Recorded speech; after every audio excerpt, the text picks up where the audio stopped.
लोकशाहीचा बुलंद आवाज, रिपब्लिकन वार्ता महाराष्ट्र. राधिका पाटील यांच्या लावणीवर तरुणाई थिरकली. सावळी विहीरकर झाले मंत्रमुग्ध. सावळी विहीर येथे सिनेतारका राधिका पाटील यांच्या लावणी कार्यक्रमात तरुणांचा जल्लोष. बातमी शिर्डी येथून. सालाबादप्रमाणे याही वर्षी राहता तालुक्यातील सावळी विहीर बुद्रुक येथील ग्रामदैवत परशुराम महाराज दत्त जयंती निमित्ताने शोभेच्या फटाक्यांच्या आतिषबाजीचा भव्य कार्यक्रम व आपल्या रंगतदार नृत्याने घायल करणारी सिनेतारका राधिका पाटीलसह 12 गावच्या अप्सरा हा संगीतमय लावणीचा कार्यक्रम सावळी विहीर ग्रामपंचायत समोर सायंकाळी 8 वाजता मोठ्या धूमधडाक्यात संपन्न झाला. सर्वप्रथम ग्रामोत्सव कमिटी सावळी विहीर ग्रामस्थ यांनी साई प्रतिमेचे पूजन केले.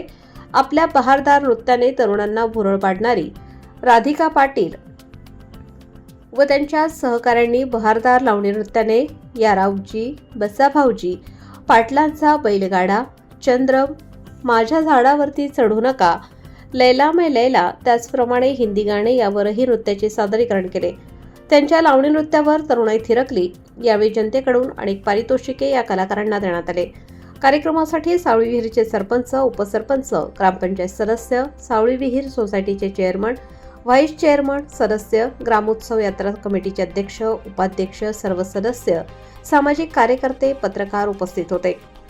सदर या लावणी कार्यक्रमास एकापेक्षा एक उत्कृष्ट लावणीचे सादरीकरण करून राधिका पाटील व त्यांच्या सहकाऱ्यांनी तरुणांचे व सावळी विहीरकरांचे मन जिंकून घेतले. अनेक गाण्याला वन्स मोर करत तरुणांनी व ग्रामस्थांनी लावणी नृत्याचा आनंद लुटला. सदर कार्यक्रमासाठी पंचक्रोशीतील नागरिक, महिला मंडळ, ग्रामस्थ मोठ्या संख्येने उपस्थित होते. शेवटी सरपंच, ग्रामपंचायत सदस्य व ग्रामोत्सव कमिटी यांचे ग्रामस्थांनी आभार मानले. रिपब्लिकन वार्ता महाराष्ट्र, राजेंद्र दुनबळे, शिर्डी अहिल्यानगर प्रतिनिधी. Subscribe now and press the bell icon. Never miss an update.